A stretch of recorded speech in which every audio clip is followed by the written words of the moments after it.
Hi, Dawn Lewis here, and this is the Copic Colouring Companion video for this very fun All the Feels spinner card. Today I am working with this Kindred Stamps brand new set called All the Feels, and I'm going to be colouring these gorgeous characters and showing you exactly how I coloured each of them. So let's start with this happy young lady, shall we? You'll see all of the colours I'm using over on the left hand side of the screen, and if you are looking for Kindred Stamps or Copic markers or both in Australia, you can find them at dawnlewis.com.au, and I'll have links below to all the products. You can also check out both videos, how to make the spinner card as well as the colouring, over on my blog with links to everything that I used.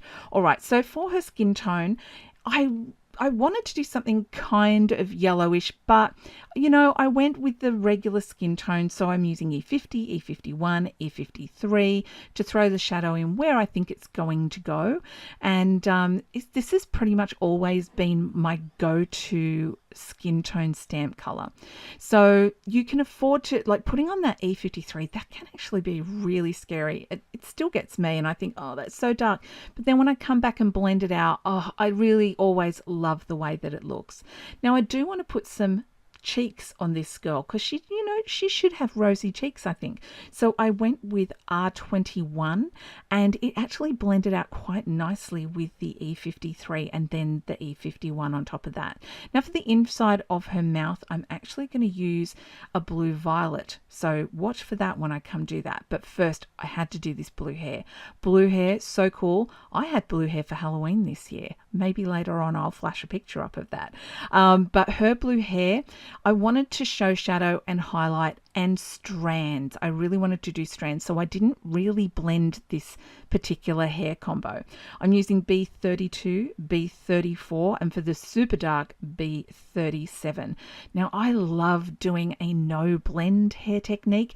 It's just so easy because you kind of want to show hair. Hair is not all one color. It doesn't have perfect highlights. It's not the same in each sort of separation. It's always a little bit different.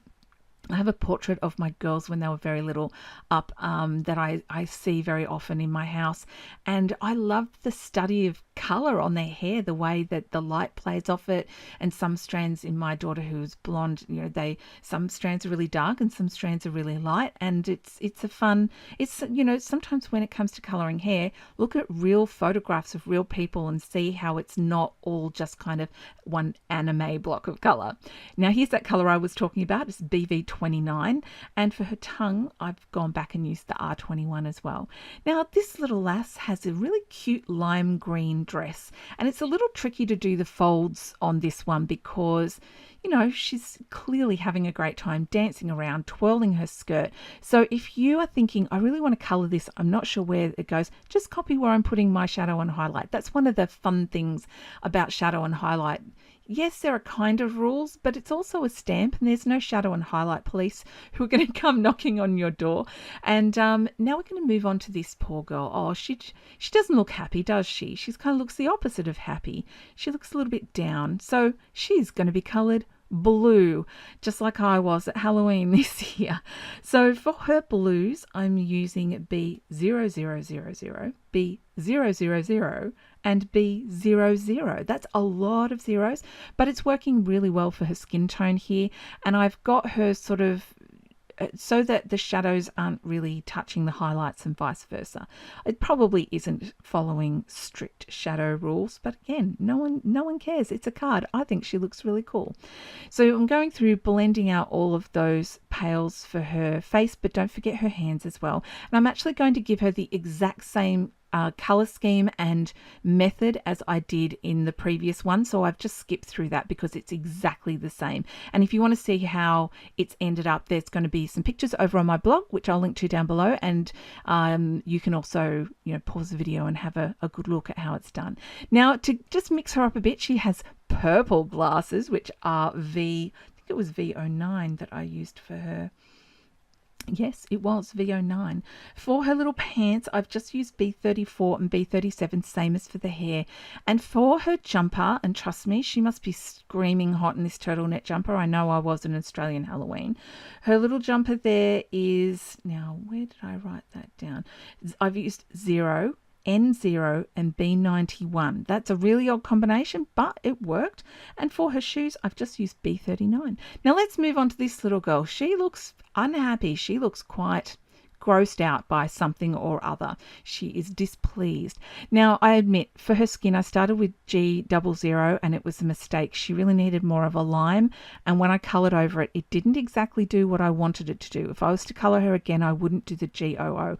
However, sometimes you just got to roll with it. Use it, see how it works, and in the end it actually came out quite well, and I didn't feel the need to redo it. I mean, again, no one's coming to arrest me if I use the wrong shade of green undertone. I did use R21 for her cheeks to keep it the same as the others, and I did use G00 for her hair. I did want more of a bright, brilliant emeraldy kind of green for her hair, and so the G00 was a great starter for that. So her hair is G00. I'm going to use G02, 03, 05 and 07, and yeah, that's a lot of colors to put in hair, and the method I'm using is exactly the same as the method I used for the previous two girls. It's a no blend, and I really want to see those little fingery strands, so I've tried to keep a light hand so that the little stripes as I flick my marker are quite fine, but it's that G07 coming in that gives real depth into those shadow areas of the hair, and I have to say I was really happy with the way that it turned out. I did soften it a little. Now her dress, it's a little more teal, so for her dress I went with G12, 14 and 16. She's got little pants on there which are G07 because they're kind of a not a bottle green, but like an emerald green pants. And I'm just pulling shadow sort of coming down from the waist and trying to leave some highlight areas on this skirt.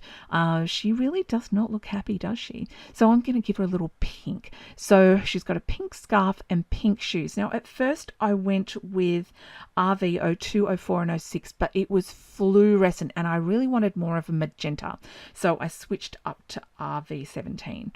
Now this little dude, boy, he looks worried. He looks really worried. So I started with his shoes just so he'd feel okay. And his shoes are brown. Super simple brown, E25, E59, all the colours over on the left. Purple pants. He's not the Hulk, but he does have purple pants. And BV02, 04 and 08 because I wanted them to be that really deep purple. I love BV08. It's one of my favourites. Actually, it was one of my first Copic markers. So I've put the highlight for the pants down the centre because if you think about it, legs are round, and if the light is hitting you from the front, the highest part, like the frontmost part, is right down the center. So his skin shade is also BV0s, but the much paler version of it. So, you can work with tone to do this. And for his shirt, I went with BV31. It's an odd little color. There isn't anything that really marries with BV31, but it's a really beautiful pale lavender. And for his shirt, it was just perfect. I didn't even bother blending anything in. I just left it straight up because really you've only got two tiny little sleeves there, so it wasn't worth it. I have put shadow around his little face, and around his top knot, I've actually dabbed colors around there to sort of create a little bit of hair texture. For his eyebrows, I went with warm greys. Just, I had some options. So I went with W6, which I was intending to be my palest color, ended up making it, wasn't sure about that. No, I started with W8. I've also used the same W's, warm greys, on his vest, and for his cute little bow tie, I mixed it up with magenta and purple to create a unique look. Last but definitely not least, this guy looks mad. He looks steamed, but he looks like he's in business attire. Maybe business just makes you crazy. I don't know. So I've started again with the browns. His pants are slightly different to his belt and shoes. His pants are E25, 27, 29, and I've gone with warm greys for his belt and shoes. Almost black, but not quite black. Inside his mouth, I've done the same as I did before with the BV29 and R21 for the tongue. And then I'm coming in with the warm W6, 7 and 8 for the shoes. Now, You could do less color, you could do more color. It's completely up to you. These little guys are really just so easy to color. His shirt, I used N1, and then this dude is red. Now, to color with red for anything that you're doing, it's great to put down a pink base. So I've used R22. I don't know the names of many Copic markers, but I know this one's called Prawn. I just remember that. It's one of the first color blending families I got was R22. And we're going to go over this with red. And there is a little bit of red in his tie as well. So I'm coming in with R24. So I'm leaving a little highlight on top of his eyebrows. I'm going to leave a little highlight on top of his head, also under his mouth, just a little tiny line under his mouth, because I really don't want much of him to be pink. I really do want him to be red, but I want a little bit of, a little bit of highlight to show. So then I'm also coming in with R37, which is a little more burgundy. For his head, I wanted to go with this fire look. So for the hair, I've started with Y38, and then I've moved on to YR15 for more of an orange, and then for a really intense orange, YR04. So you don't have to stick with a color blending family. You can definitely mix it up. Just blending out his skin there, and I'm really happy with the way all these little guys turned out. They just, I don't know, they're so bright and colourful and emotive, don't you think? I've fussy cut all of them using a small pair of scissors with a die cut look, just because I didn't fancy cutting out that top knot. And that is how I coloured all the Feels characters for this gorgeous spinner card. Thank you so much for watching. I hope you enjoyed seeing the colouring process. If you're looking for instructions on the card, I will link to that below. You can find all of the details, both videos, on my blog. I hope you have a very crafty day, and I will see you next time. Bye for now.